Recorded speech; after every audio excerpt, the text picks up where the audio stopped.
Everyone is familiar with the train transports that carried the Jewish people to destruction in the Second World War.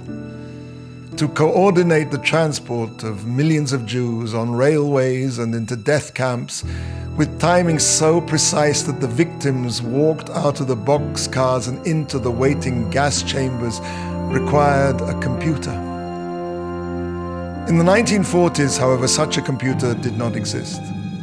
But there was another invention that could do the same job: the IBM punch card sorting system. IBM, primarily through its German subsidiary Deutsche Hollerith Maschinengesellschaft, or DEHOMAG, produced for Hitler some thousands of these embryonic computers.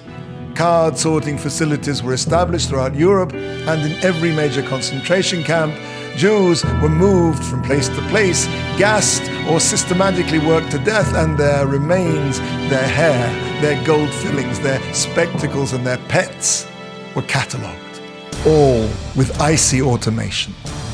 The mechanized slaughter of millions of human beings, an unthinkable task, had become orderly, even banal. The unspeakable had become the unremarkable. After witnessing the trial of Adolf Eichmann in 1963, Hannah Arendt coined a new concept: the banality of evil. Arendt labored to make sense of how people who seemed so overwhelmingly ordinary, banal, had been capable of such monstrous deeds. To understand this, however, she need not have looked further than the Torah that was her neglected inheritance. In the book of Eicha, Lamentations, the prophet Yirmiyahu, Jeremiah, catalogues with terrible poignancy the destruction of Jerusalem and its people. Eicha is constructed on the pattern of the Aleph-Bet, meaning in the majority of the chapters the first stanza begins with Aleph, the second with Bet, and so on. Rabbi Yochanan said, "Why were the Jews at the time of the temple's destruction stricken with the Aleph-Bet? Because they transgressed the Torah that was given through the Aleph-Bet." What did Rabbi Yochanan mean when he said that they were stricken, they were hit by the Aleph-Bet? Did the letters themselves get up and assault them?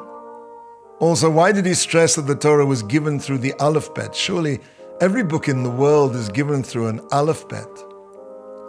Let us try and understand. Megillat Eicha, the Book of Lamentations, abounds with events so grotesque that they defy belief. Rabbi Yochanan's question, why were they stricken with the Aleph-Bet, means, what did they do to deserve that the monstrous and the unspeakable should become part of the natural order of things as ordered as the alphabet? The parallel to the Holocaust is striking. Something completely outside all the boundaries of the natural, something monstrous beyond comprehension, became part and parcel of the natural order of things, no different from organizing a hotel or a factory. If we take those letters and build words that express hatred, racism, intolerance, immorality, if we build a world of selfishness, a world of greed and atheism, then those very letters, the order of the world itself, could rise against us again. There's no privilege without responsibility.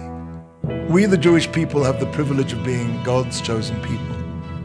Our responsibility is that we must be a light to the nations, that our actions, our thoughts, our words should be illuminated by the keeping and the learning of our Holy Torah.